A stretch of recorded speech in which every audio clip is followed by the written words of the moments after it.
Abra sua Bíblia comigo. Hoje, eu quero pregar um pouco sobre um dos aspectos maravilhosos do Evangelho. Eu tenho entendido em Deus, na verdade nós temos entendido, conversado muito, tanto eu quanto a pastora Raíssa, a respeito das mensagens que nós temos que pregar e estamos pregando na igreja. E Deus, Ele tem nos despertado para voltar a falar de coisas óbvias. Porque o óbvio, ele precisa ser dito às vezes. Nós que somos pregadores, nós temos uma mania e um defeito. E eu vou contar para vocês agora e confessar o meu pecado já no início da pregação. Nós que somos pregadores, nós temos o defeito de querer sempre ter uma pregação que vai fazer todo mundo sair da igreja elogiando a gente. Caramba, que pregação! Nossa, que revelação! Uau! Esse cara prega demais. Mas a essência de um verdadeiro pregador não é arrancar aplausos da igreja, mas é arrancar choro da igreja. Porque uma pregação de verdade não só me empolga, mas ela me constrange. Ela me quebranta. Ela tem que me fazer olhar para dentro de mim e dizer, cara, eu preciso mudar. Porque a essência do Evangelho é transformação e não aceitação. Eu vou falar de novo. A essência do Evangelho é transformação e não aceitação. E por mais que o nosso orgulho pessoal sempre nos empurre para trazer grandes mensagens que valem a pena, só que às vezes tem mensagens que a gente prega e tá as pessoas assim, cara, o que ele quis dizer com aquilo? Porque nós temos que entender que às vezes os princípios do Evangelho, as realidades do Evangelho, elas precisam ser sempre lembradas. Do Deus é amor. O Jesus morreu na cruz para nos salvar. Há tanto tempo nós não ouvimos mensagens assim. E muitos textos se tornaram textos um pouco... porque falamos demais. Por exemplo, o texto que nós vamos ler hoje. Mas eu queria não só relembrar com você o texto, mas eu queria trazer algo do céu que vai mudar a tua vida nessa manhã. E de fato, de coração aberto, eu hoje estou deixando o orgulho do pregador na minha casa. E estou assumindo a capa de um pastor para poder te abençoar nessa manhã. Então, que você seja abençoado pela prática dessa palavra. Lucas capítulo 15, versículo 11, a Bíblia fala assim. E Jesus continuou dizendo, um homem tinha 2 filhos. Bora, 12. Mídia, aí, obrigado. O mais novo disse ao seu pai, pai, eu quero a minha parte da herança. Assim, ele repartiu sua propriedade entre eles. Fala assim comigo, entre eles. Ou seja, o mais novo pediu, mas o mais velho também recebeu. Tá? A herança foi dada. Não muito tempo depois, o filho mais novo reuniu tudo o que tinha e foi para uma região distante. E lá, desperdiçou os seus bens vivendo irresponsavelmente. Depois de ter gasto tudo, houve uma grande fome em toda aquela região e ele começou a passar necessidade. Por isso, foi empregar-se com um dos cidadãos daquela região, que o mandou para o seu campo a fim de cuidar de porcos. Ele desejava encher o estômago com as vagens de alfarrobeira que os porcos comiam, mas ninguém lhe dava nada.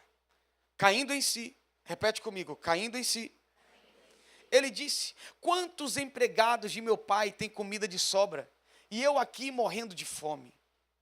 Versículo 18, eu me porei a caminho, e voltarei para o meu pai, e direi, pai, pequei contra o céu e contra ti, já não sou mais digno de ser chamado teu filho, trata-me como um dos teus empregados. A seguir, levantou-se e foi para o seu pai. Estando ainda longe, seu pai o viu e, cheio de compaixão, correu para o seu filho e o abraçou e o beijou. O filho lhe disse, pai, pequei contra o céu e contra ti, não sou mais digno de ser chamado teu filho. Mas o pai disse aos seus servos, depressa, tragam a melhor roupa e vistam nele. Coloquem um anel no seu dedo e calçados em seus pés. Tragam o novilho gordo e matem-no. Vamos fazer uma festa e alegrar-nos. Pois esse meu filho estava morto e voltou à vida. Estava perdido e foi achado. E começaram a festejar o seu regresso. Enquanto isso, o filho mais velho estava no campo. Quando se aproximou da casa, ouviu a música e a dança. Então chamou um dos servos e perguntou-lhe o que estava acontecendo. Este lhe respondeu: teu irmão voltou. E seu pai matou o novilho gordo porque o recebeu de volta, são e salvo. O filho mais velho se encheu de ira e não quis entrar. Então seu pai saiu e insistiu com ele. Mas ele respondeu ao seu pai: olha, todos esses anos tenho trabalhado como um escravo ao teu serviço e nunca desobedeci às tuas ordens. Mas tu nunca me deste nem um cabrito para eu festejar com os meus amigos. Mas, quando volta para casa esse teu filho, que esbanjou os teus bens com as prostitutas, o senhor mata um novilho gordo para ele, e disse o pai: meu filho, você está sempre comigo, e tudo o que eu tenho é teu. Mas nós tínhamos que celebrar a volta desse teu irmão e alegrar-nos, porque ele estava morto e voltou à vida. Estava perdido e foi achado. Você pode dizer um glória a Deus por esse texto? Esse texto, para mim, ele é um dos textos mais incríveis. E hoje, eu queria falar com você sobre o tema Eu Vou Me Levantar. Olha para o irmão que está do seu lado e fala com ele: eu vou me levantar. Agora, se você quer ser um pregador e um profeta como eu vou ser para a tua vida hoje, olha para o irmão que está do outro lado, para ele não ficar com ciúme, e fala com ele assim: ó, levante-se, meu irmão. Fala com mais autoridade: levante-se, meu irmão. Glória a Deus. Olha para mim e deixa eu tentar ser o mais prático possível nessa mensagem. Essa mensagem ela é riquíssima. E esse texto ele é incrível. O primeiro versículo, no versículo 11 que lemos, a Bíblia vai dizer e continuou dizendo, ou seja, essa parábola não é o início de uma história. Essa palavra é o fim de um argumento. Jesus, quando ele conta a parábola que nós conhecemos como a parábola do filho pródigo, mas na verdade Jesus não diz que esse é o nome da parábola. Jesus na verdade está contando uma história que envolviam 3 histórias. Jesus, ele está assentado e alguns fariseus se aproximam de Jesus para poder perturbá-lo, porque Jesus, ele estava ali vivendo uma realidade que era um pouco diferente para eles. Jesus estava junto, outras pessoas que se cercavam ou se aproximavam para ouvir Jesus, e os fariseus questionavam a Jesus por que ele falava, e pecadores o ouviam falar, e não só ouvia, como ele também dava atenção a esses pecadores. É nesse contexto que alguns fariseus se aproximam, e Jesus fala assim: eu vou lhes contar uma parábola. Repete comigo, uma parábola.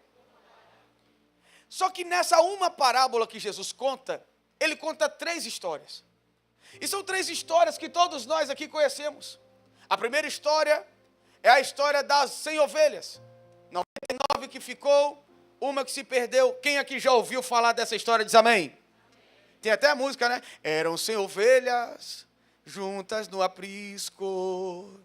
Essa daí é só os antigos que sabem, né? Essa daí não vai. Quem já ouviu essa música diz amém? Ah, tá. Pensei que eu estava sozinho nessa, né? Eram 100 ovelhas, né? Que ela te cuidou. Porém, numa tarde, ao contá-las todas, lhe faltava uma. É essa daí, né? Que triste chorou. As 9. Esquece, vamos pregar, né? Aleluia. Eu não posso estar no coral. Aleluia. Volta aqui. Então, essas 100 ovelhas foi a primeira história. Como que é a história? Um pastor está com 100 ovelhas. Uma se perde. Então, ele deixa as 99 no aprisco, seguras, e vai à procura daquela que se perdeu. Essa é a essência. Ela encontra a ovelha ferida e machucada, joga nos seus ombros e atrás de volta em segurança. Perceba comigo que uma ovelha se perde. O pastor vai a encontra e a traz de volta. Depois ele conta uma outra história, que muitos conhecem como a história ou a parábola da dracma perdida. Uma mulher tinha 10 dracmas e ela acabou perdendo uma e se desesperou. Procurou da sua casa inteira, acendeu as luzes e encontrou a dracma que se perdeu, e quando encontrou, celebrou a dracma que estava perdida e foi achada. Existe um contexto por trás de tudo isso, que eu não vou ter tempo para te explicar, senão eu teria que pregar umas 2 horas hoje. Mas a Bíblia vai dizer que Jesus está contando uma parábola. A primeira história, a ovelha que se perdeu. O pastor foi, trouxe e se alegrou. A segunda história, a dracma que se perdeu. A mulher procurou, encontrou e celebrou. E aí a terceira história é a que lemos. A terceira história é a história desse pai que tem 2 filhos. E que um dos seus filhos lhe pede a herança antes do tempo. E todos nós sabemos, porque acabamos de ler, tudo o que aconteceu. O pai pega e não dá herança ao mais novo. O pai distribui a herança entre os 2. Então, naquele momento, tanto o novo quanto o mais velho receberam a sua porção. Um foi, o outro ficou. Nós sabemos claramente que o problema desse pai não é com o que foi e nem com o que ficou, era com os 2. Porque o que foi um desviado assumido. Vou viver a minha vida do jeito que eu quiser e ponto. O que ficou, achou que ser filho era fazer. Achou que ser filho era trabalhar. Achou que ser filho era ter condições de receber por aquilo que se faz. O que ficou dentro de casa também não sabia agir como filho. Ele só ficou desviado dentro, enquanto o outro ficou desviado fora. É porque o que estava fora assumiu, mas o que estava dentro não baseou o seu relacionamento com o pai, mas baseou os seus direitos com base no que fazia. Em nenhum momento o pai era prioridade, nem para o que ficou e nem para o que se foi. Só que isso é outra pregação, é uma outra vertente do mesmo texto. Mas o que eu quero falar com você é sobre a atitude desse filho. Porque quando eu olho o conjunto, eu vejo um que se foi, mas diferente das outras parábolas, o pai fica. O pai não vai atrás do filho que se perdeu como o pastor e como a mulher da dracma. O pastor, quando a ovelha se perde, ele corre. A mulher, quando perde a dracma, se desespera e corre atrás da dracma. Mas o pai, quando vê o filho indo, ele fica, ele não vai atrás do filho. E aqui você vai começar a entender a graça do evangelho. Aqui você vai começar a entender que o evangelho, ele tem 2 vertentes, ou 2 partes que se tornam uma. A parte que envolve Deus e a parte que nos envolve, você e eu. A parte que é a responsabilidade de Deus, mas a parte também que nos compete, que é a nossa responsabilidade. Então o evangelho não é um lugar onde apenas Deus deve fazer tudo por mim. Mas o evangelho também é um lugar onde eu também devo fazer tudo por Deus. É um Deus que faz tudo e um filho que se doa por completo. É um Deus que entrega tudo e um filho que se entrega por completo. Porque a graça do evangelho envolve o que Deus faz, mas a graça do evangelho também envolve o que nós precisamos fazer. Então o evangelho não é um lugar de irresponsabilidade. O evangelho é um lugar de conduta, o evangelho é um lugar de postura. O evangelho é um lugar onde as minhas ações revelam o Pai que eu tenho. E isso com a graça e a capacidade que o Pai me deu para viver. Então preste atenção. Uma ovelha que vai e se perde. Ela soube que se perdeu, mas essa ovelha não sabia voltar. Repete comigo, a ovelha não sabia como voltar. Então o que é que o pai fez? O pastor fez? Ela não sabe como voltar, então eu vou atrás dela. Então o pastor está indo atrás da ovelha que se perdeu, porque essa ovelha não sabe como voltar.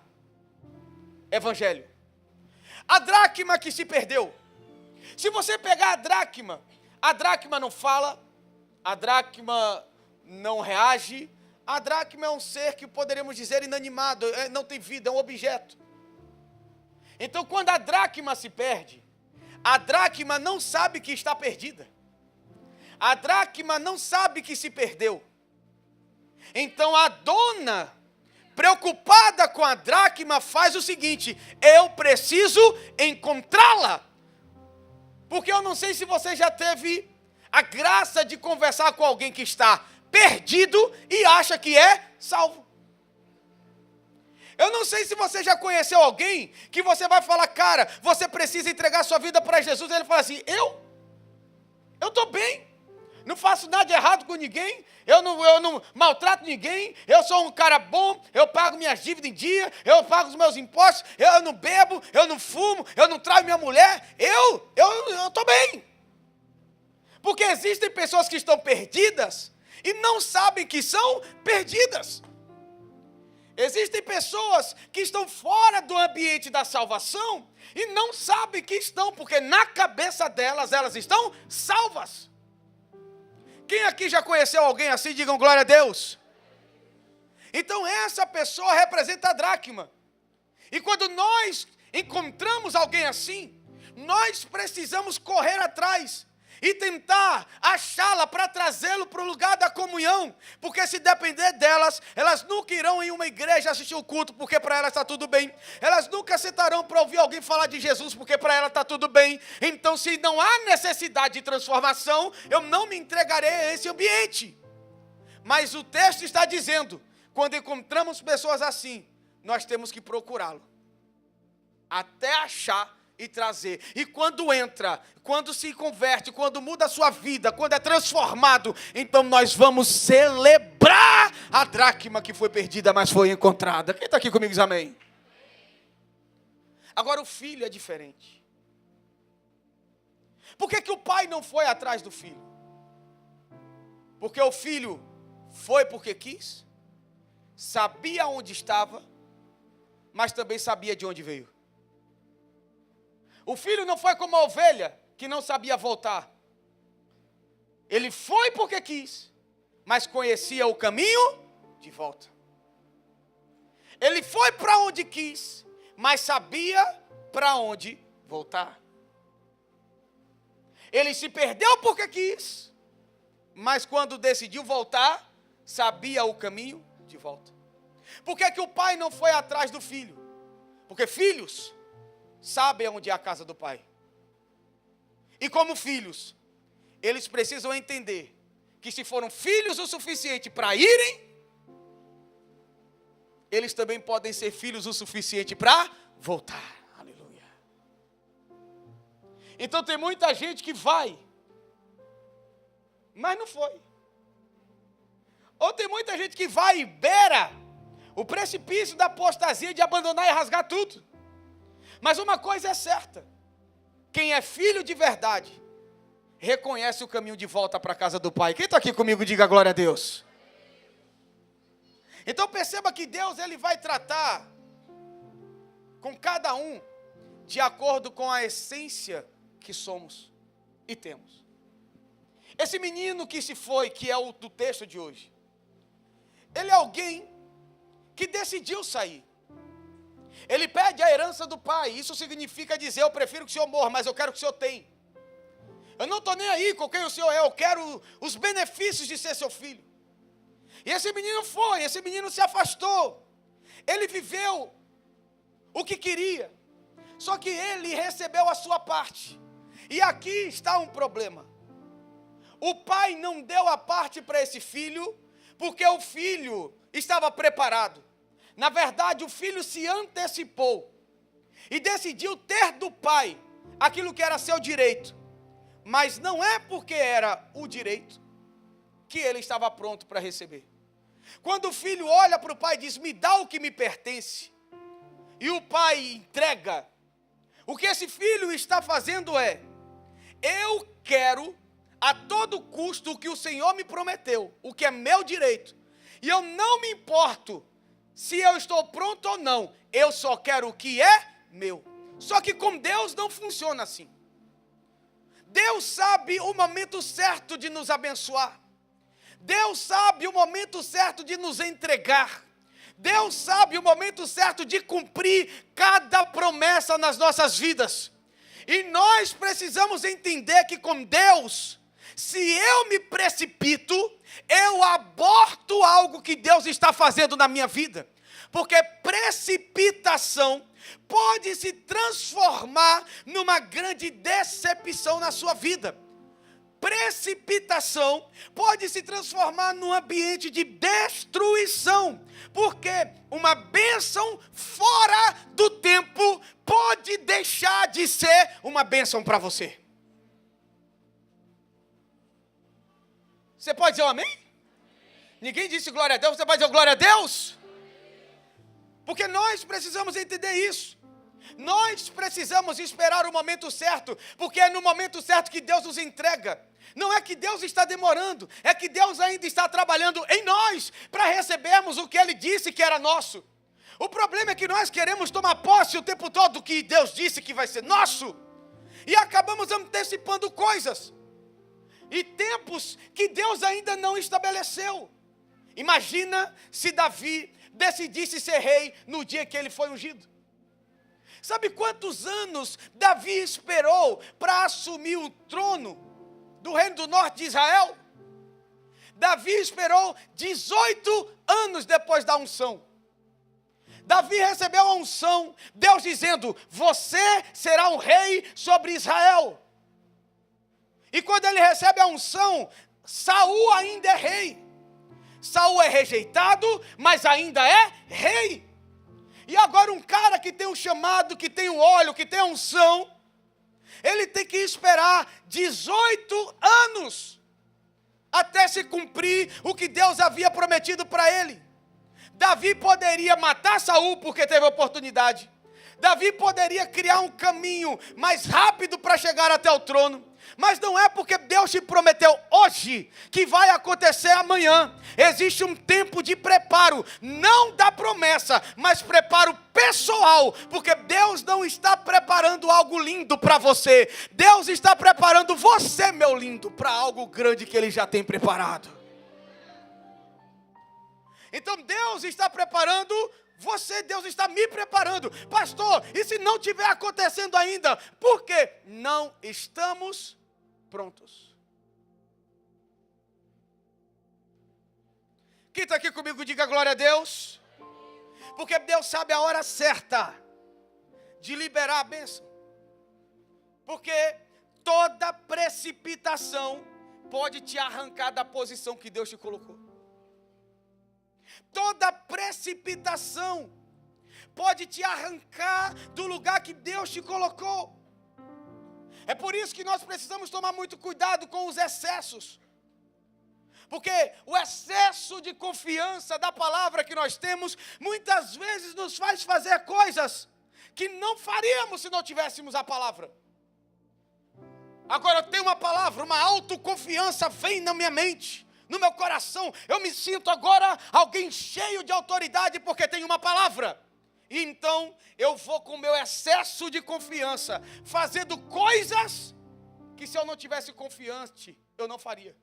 Porque o excesso de confiança vai nos fazer tomar decisões que nós normalmente não tomaríamos. O excesso de confiança pode nos fazer ir por caminhos que se nós não tivéssemos todo esse excesso, nós não iríamos. Por quê? Porque existe um caminho do cuidado que nós nunca podemos deixar de trilhar, ainda que tenhamos uma palavra e estejamos em confiança. Porque tudo que é em excesso é perigoso. Olha a Bíblia. Você que está de pé, cuide, para que você não caia. Olha para esse irmão que está do teu lado. Vamos me ajudar a pregar, que vocês estão quietos demais. Olha para o irmão que está do teu lado e fala assim: está de pé? Fala aí. Então cuidado. É o que a Bíblia diz. O problema é que quando a gente chega no lugar, a gente desarma. E começa a agir como se nada pudesse nos atingir. Passamos na prova igual José do Egito, catando, contando, juntando. Quando vem a bonança, A gente esquece de contar, catar e juntar. Torra tudo. Aí depois dá ruim. Aí Deus, o que é que está acontecendo? Aí Deus olha para você e fala, tem demais. Não soube administrar do jeito certo. Por quê? Excesso de confiança. Então Deus sabe que nós temos que tomar sempre cuidado. Aquele que está de pé, cuidado para não cair. Ei, está vendo o mal? A aparência do mal, foge. Você já viu que a Bíblia não nos manda fugir do pecado? A Bíblia não manda fugir do pecado. A Bíblia manda fugir da aparência do mal. O que é a aparência do mal? Parece ruim, foge. Parece, foge. Parece, corre. Porque se encostar, vai cair. Por isso que a Bíblia não manda fugir do pecado. Quando o pecado te pega, já era. É igual aquela história do buraco. Quem já ouviu essa história? A pessoa acorda na tua rua, se acordou, e aí tem um buraco e tem lá aquele limitador, né, para ninguém passar por perto, que é perigoso. Aí você acordou, passou na calçada no primeiro dia, no segundo dia, no terceiro dia tu fala, cara, o que é que tem nesse buraco? Aí você vai lá, mais perto no outro dia para ver o que é que tem no buraco. No outro dia, você fala assim, gente, esse buraco não conserta nunca. Será que eles estão fazendo alguma coisa? E vai. Até o dia que você vai olhar, alguém passa, te dá um susto e você, pum, cai no buraco. Mas por que caiu? Porque foi ver o que não tinha que ver, dar atenção ao que não tinha que dar, fazer o que não tinha que fazer. Porque se tem algo dizendo, cuidado, então passe longe. A vida do crente é assim. Deus está dizendo, viu que é a aparência do mal? Foge. Não deixa chegar no pecado para pedir perdão. Viu que pode se tornar pecado? Foge. Está namorando, começou a esquentar e viu que ficou sozinho o tempo todo. Vai dar ruim? Foge.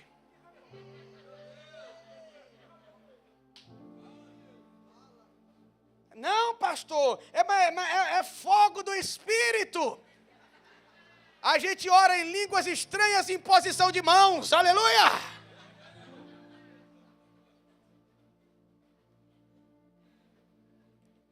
Foge, irmão. Se você já viu que não dá para ficar perto dessa belezura sozinho, então faz sair só com amigo, só fica do lado do pai e da mãe dele e da mãe dela. Por quê? Porque isso é fugir da aparência do mal. Porque homem nasceu para ficar com mulher mesmo. É assim mesmo que funciona o negócio. Então quando beija em cima, esquentou embaixo, já era. Então o que a Bíblia manda fugir da cama? Não. Você não é José que saiu pelado, correndo. E José foi um contexto específico. Não adianta nem usar esse texto para a base das suas presepadas. Aleluia. O que o texto está deixando claro é a aparência do mal. Se eu sair sozinho com ela hoje vai dar ruim, então não sai sozinho. Foge da aparência. Foge do que pode se transformar em um pecado.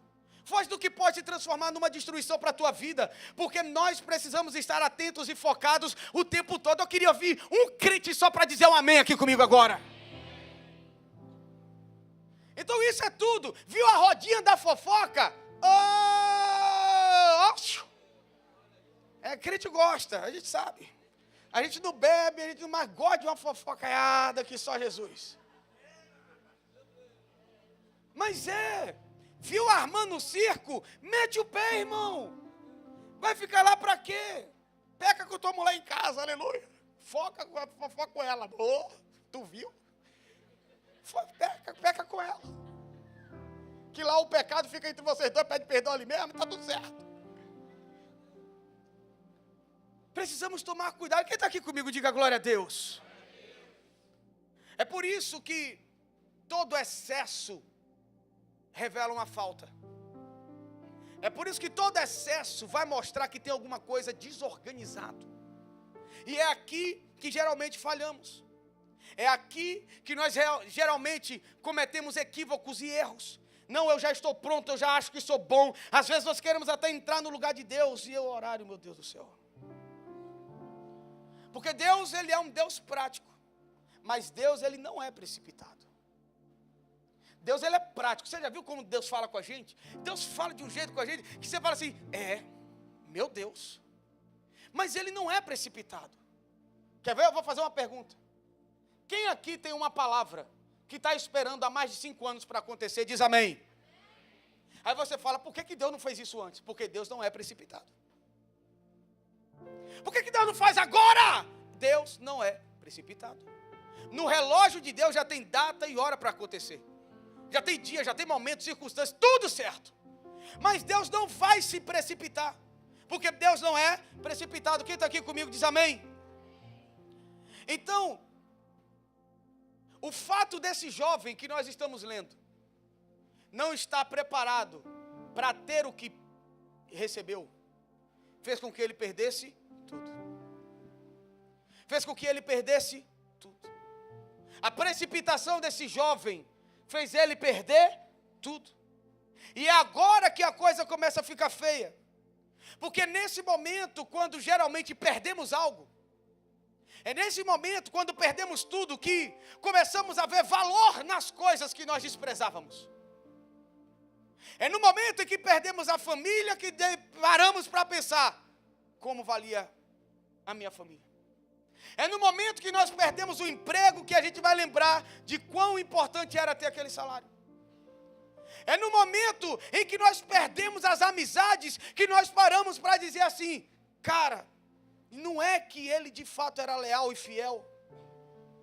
Porque é quando perdemos tudo que nós vamos começar a valorizar algumas coisas que nós tínhamos e que desprezamos por precipitação, e que desprezamos por orgulho, e que desprezamos porque achávamos estar preparados para viver aquilo.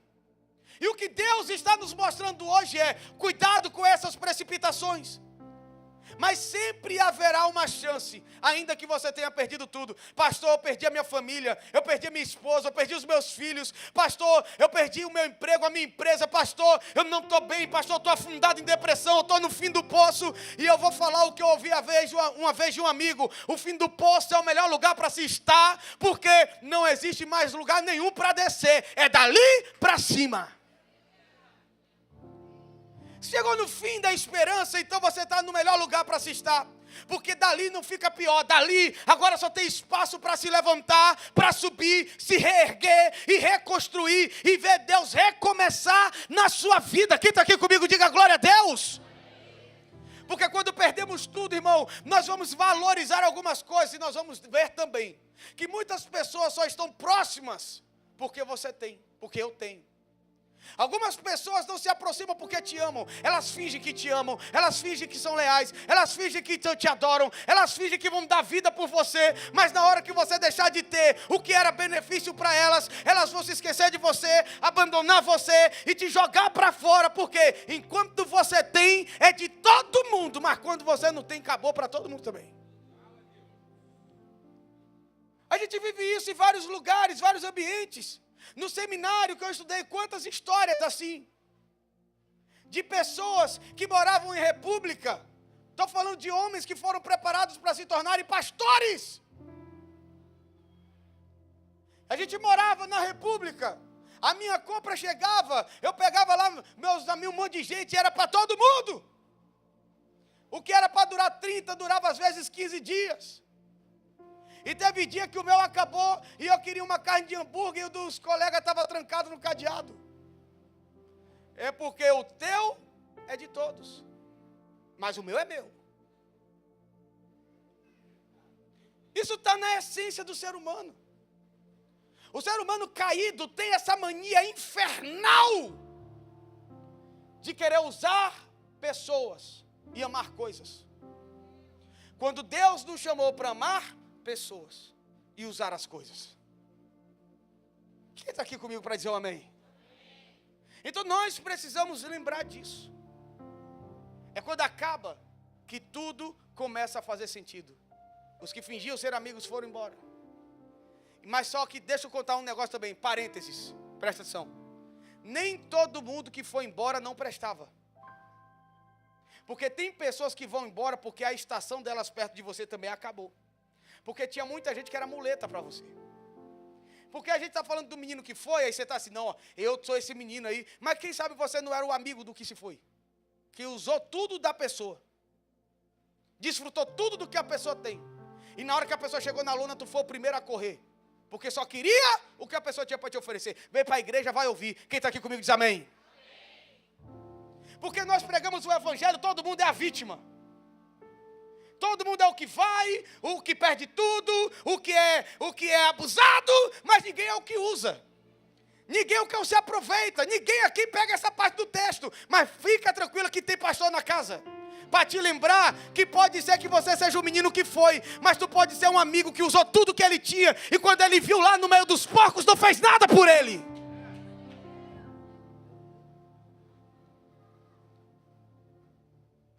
Ouviu glória a Deus? Rabacaia, sorabaia, então Deus, Ele está nos ensinando nessa manhã. Esse menino, ele perdeu tudo. Ele viu de fato tudo o que estava acontecendo ao seu redor. É nesse momento que descobrimos quem é por mim, quem é comigo. É nesse momento que nós começamos a ver que as nossas loucuras e imaturidade nos fizeram perder coisas grandes. Mas isso também nos ensina muito sobre quem anda conosco. Você quer saber quem você é? Essa frase é muito real. Olha com quem você anda. Você quer saber quem você é de verdade? Olha ao teu redor. Olha de quem você está cercado. Vamos lembrar de Bíblia. Quantos aqui amam a Bíblia? Digam amém. Alguém aqui pergunta de escola bíblica. Alguém aqui sabe me dizer por que quando Jesus passou perto de Samaria, tinham 10 leprosos e os 10 estavam juntos? Eu vou adiantar que eu não estou na escola. Vamos lá. É escola bíblica, tá? Isso aqui é coisa fácil. Mas vamos lá. Primeiro, todos os leprosos tinham que se afastar da cidade porque eram considerados impuros. Mas por que os leprosos estavam juntos? Porque leproso só anda com... Então vamos lá. Mentiroso só anda com mentiroso. Fofoqueiro só anda com fofoqueiro. Aí você fala assim, nossa, fulano é fofoqueiro e está contigo todo dia. Meu Deus. Arebequébia. Mas fulano é canguinha. Você quer saber quem você é? Olha quem está ao teu redor. E não adianta dizer o contrário, é a verdade. Mas Deus te trouxe aqui nessa manhã, porque Deus quer abrir os seus olhos. Quem está aqui comigo, diga glória a Deus. Porque existe uma construção de alguém que se precipitou e perdeu tudo. Mas olha o que a Bíblia vai dizer no versículo 17. Bota aqui na tela para mim. O louvor pode vir, para parecer que está acabando. A Bíblia vai dizer assim, caindo em si. Repete comigo, caindo em si. Olha o que esse filho fez. Ele caindo em si. No meio de tudo aquilo. Porque comer alfarrobas é normal para o porco, mas não para esse cara. Viver o que ele estava vivendo poderia ser normal para todo mundo, mas não era normal para ele. E quando ele chega no fim do poço, quando ele chega no final dessa situação, ele cai em si. Porque experiências ruins não são para nós nos vitimizarmos. Experiências ruins, elas servem para nos ensinar alguma coisa. O que eu tenho que aprender com o erro que eu cometi? O que eu tenho que aprender com a falha que eu cometi? Eu não sei se vocês lembram, há 2 meses atrás, eu vim no púlpito dessa igreja e falei para vocês, gente, cometi um erro, me perdoem. E desde esse dia para cá, eu nunca mais cometi o erro, porque eu fugi da aparência do mal. Eu não administro mais nada dessa igreja, eu deixo que todo mundo tome a decisão, eu só oro e sou pastor da igreja, eu sei o que Deus quer, o que Deus me mostra, o que Deus fala, mas eu não sou administrador, eu sou pastor. Então, eu falei, errei, caí em si e recomecei, mais uma vez, para a glória do Senhor. A questão é que todos nós precisamos em algum momento cair em si. Errou, cai em si. Para, pensa, por que errou? Por que falhou? O que te fez errar? O que te fez falhar? E é nisso que o Evangelho tem graça, porque o pai não estava em casa com uma cerca de proibição. O pai estava em casa de braços abertos, esperando um filho teimoso cair em si. Então não jogue para o pai Não jogue para os amigos, não jogue para a sua família a atitude que você está tendo que tomar e não quer tomar porque não tem coragem. Quem você feriu, quem você machucou, quem mexeu com você, pode estar lá triste sim, pode estar machucado sim, mas vai por mim, todo o caminho de volta é doloroso para quem volta, mas é libertador também para quem fica. Então quando ele cai em si, ele começa a pensar, gente, quem trabalha para o meu pai tem uma vida melhor do que a que eu tenho. Quem é escravo do meu pai tem uma vida melhor do que a que eu tenho. Quem está aqui me entendendo diz amém. E ele fala, eu vou voltar. E quando ele cai em si, a Bíblia fala que ele disse, fala comigo, disse. E é aqui que Deus começa a fazer algo extraordinário na vida desse jovem. Presta atenção nesse princípio. Ele caiu em si e ele disse.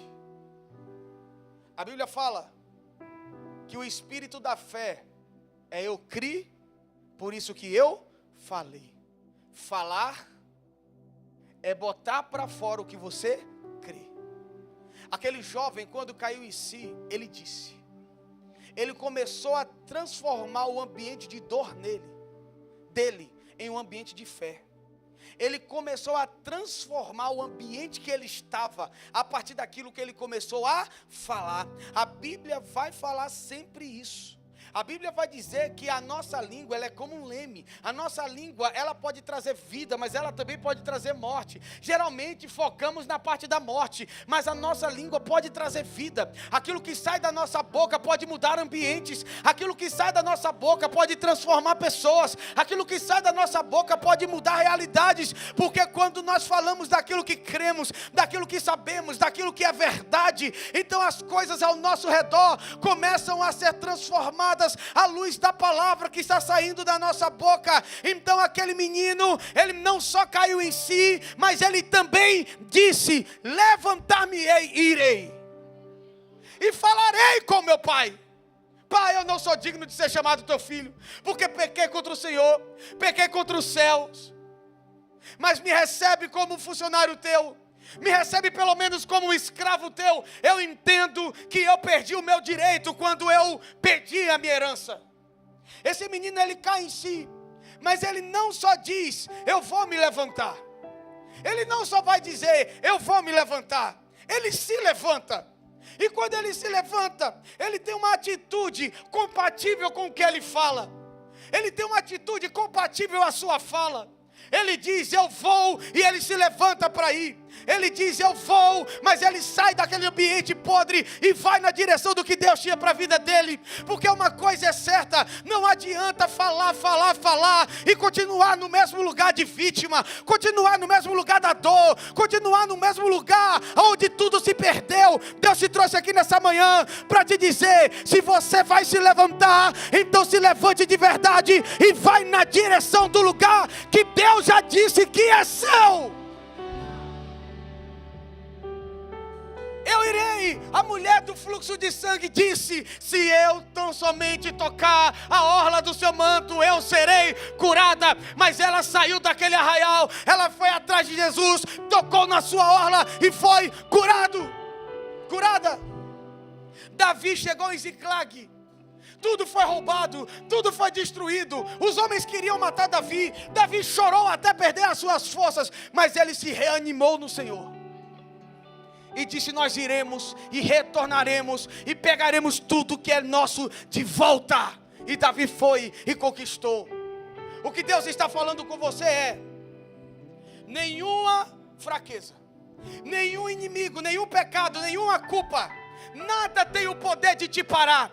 Mas nessa manhã, o que você precisa entender é, abra sua boca, comece a dizer o que você crê, se levante e vai viver o propósito de Deus para a tua vida. Ah, pastor, o caminho de volta é doloroso, mas tem que ser feito. Então comece a dizer, eu vou me levantar, eu vou à procura dele, eu vou à procura dela, eu vou me levantar. Deus, eu estou aqui de volta para te dizer, pequei contra o Senhor, pequei contra ti, eu já não sou sou digno de ser chamado teu filho, mas me aceita de volta, porque o Pai nessa manhã está de braços abertos te dizendo: não importa o que você fez, não importa o que você foi, para onde você foi, uma coisa é certa: eu estou de braços abertos, preparado para te dar de volta tudo aquilo que foi perdido. Quem está aqui comigo, diga glória a Deus.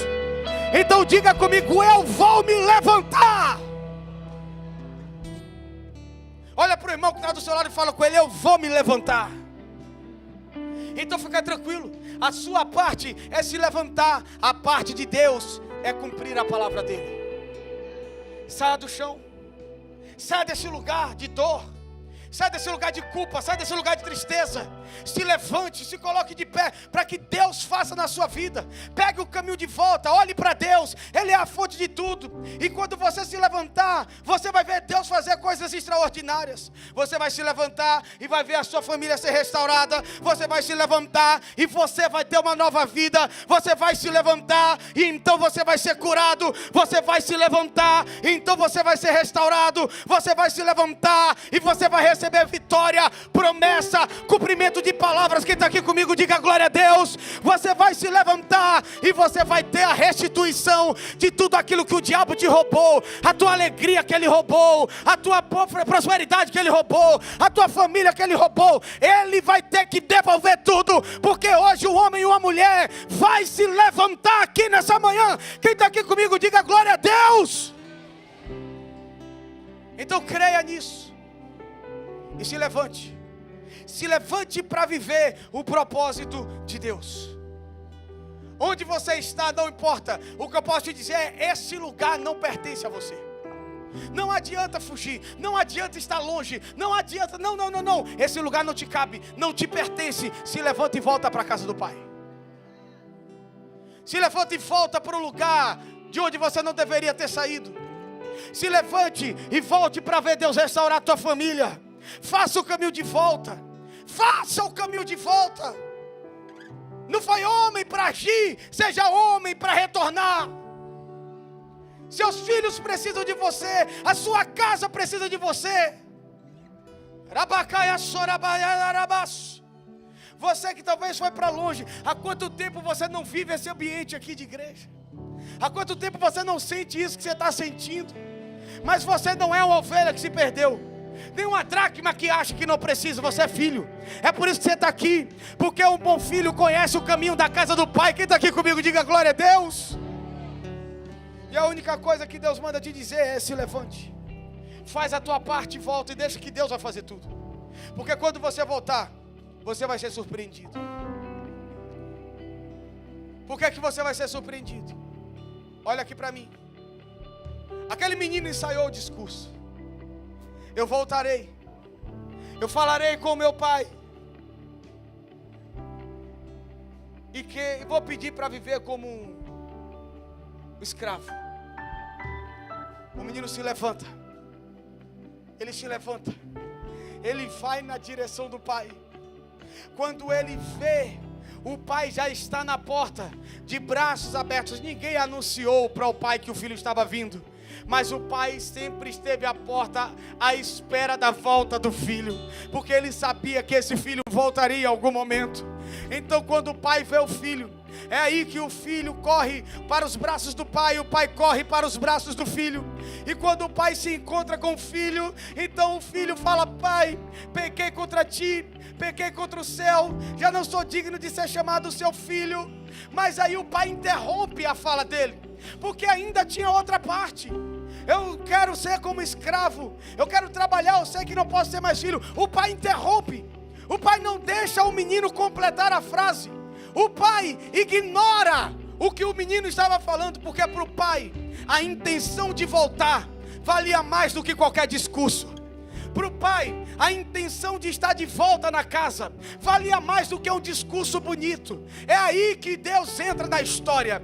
E enquanto o filho tenta argumentar o pedido de perdão, o pai já viu o coração do filho que voltou. Então o que acontece? O pai ignora a fala, absorve a atitude, olha para os servos e fala: traz a roupa, vamos vestir ele, traz o anel, vamos colocar no dedo, traz as sandálias, coloca nos seus pés, porque eu não me importo com o discurso. Se ele voltou, ele vai ter de volta tudo aquilo que era dele, porque o Pai sempre será o maior interessado no nosso retorno. E como toda volta, tanto para a ovelha, quanto para a dracma, quanto para o filho, toda volta tem festa, toda volta tem celebração, porque Deus ama quando seus filhos voltam para casa. Quem está aqui comigo, digam glória a Deus. Então fica de pé no seu lugar que eu quero orar por você.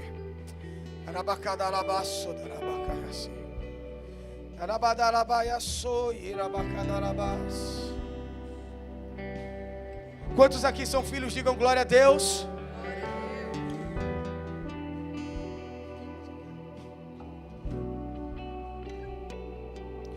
Coloca a mão no seu coração, eu quero orar.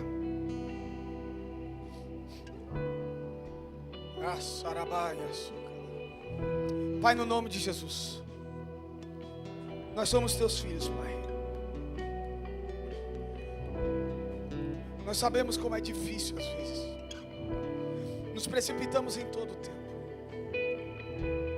Mas o que alegra os nossos corações nessa manhã é saber que o Senhor nos ama. É saber que nós somos amados. É saber que os nossos erros não anulam quem o Senhor é. É saber que as nossas falhas não destroem a tua essência. Por isso nessa manhã, Pai, nós nos colocamos debaixo da tua poderosa mão, para te dizer, Pai, pecamos contra o Senhor,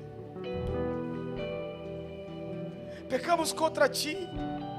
Talvez nem somos mais dignos de ser chamados os teus filhos,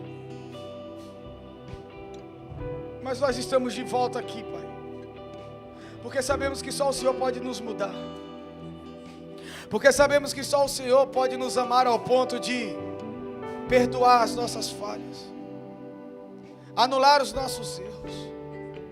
Por isso, Pai, eu te peço que no nome de Jesus, recebe, Pai, a nossa atitude. Às vezes nós não sabemos como falar, às vezes nós não sabemos o que falar, mas nos restaura, nos muda de dentro para fora, Pai. Nos transforma para sermos feitos filhos como o Senhor. Eu sei, muitos vão celebrar, talvez alguns outros vão ficar do lado de fora, porque não vão gostar da nossa volta. Mas, Pai, tudo que nos importa é o Senhor, tudo que queremos é o Senhor, tudo que eu quero é o Senhor. Por isso eu te peço, Pai, nos recebe de volta. Estamos de pé porque nós queremos viver a tua vontade. Estamos de pé porque sabemos que sem o Senhor nós não somos nada. Estamos de pé porque sabemos, Pai, que só o Senhor tem caminho de vida eterna. É por isso que estamos aqui nessa manhã. É por isso que rendemos os nossos corações ao Senhor. É por isso que colocamos a nossa vida nas tuas mãos e te dizemos, Pai, faz em mim o teu querer. Nós iremos para ti, viveremos contigo, nos entregaremos ao Senhor, ao teu senhorio, ao teu cuidado, à tua soberania. E te pedimos, Pai, no nome de Jesus, nos perdoa pelas nossas falhas, pelos nossos ímpetos. Nos perdoa, Pai,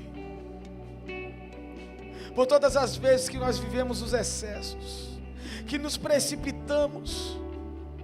Mas hoje estamos aqui para te dizer, voltaremos para casa. Voltaremos para esse lugar de onde nunca deveríamos ter saído, e viveremos a totalidade da tua palavra. Te agradecemos, Pai, nessa manhã, em nome de Jesus. Se você puder repetir essa oração comigo ainda de olhos fechados, repita essa oração comigo. Pai, nessa manhã eu me levanto e te peço, Pai, me perdoa. Perdoa pelos meus excessos, pelas minhas precipitações, mas me recebe de volta ao lugar de onde nunca deveria ter saído. Nessa manhã, Pai, eu corro na tua direção, eu vou até o Senhor para te dizer, sem o Senhor não sou nada. Eu dependo do Senhor, Eu preciso do Senhor. São tantos questionamentos, tantas dores, tantos sofrimentos, mas eu sei que no Senhor tudo isso se resolve. Por isso, Pai, eu te agradeço por estar de braços abertos e me receber de volta. Eu entrego a minha vida ao Senhor. Eu coloco tudo que eu tenho em tuas mãos e te digo: faz em mim o teu querer, faz em mim a tua vontade.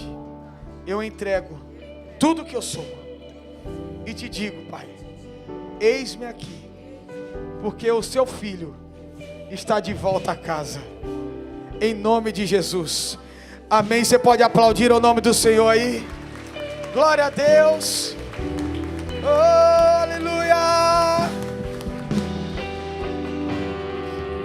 Você que nessa manhã fez essa segunda oração, e talvez você pela primeira vez, você falou: eu entrego a minha vida, eu volto.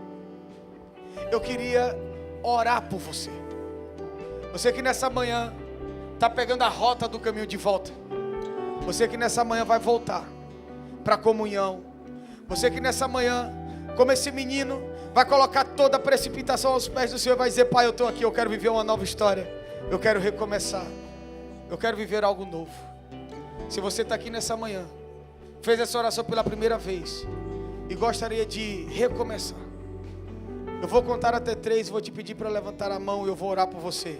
1, 2, 3. Existe alguém? Levante sua mão, eu quero orar por você.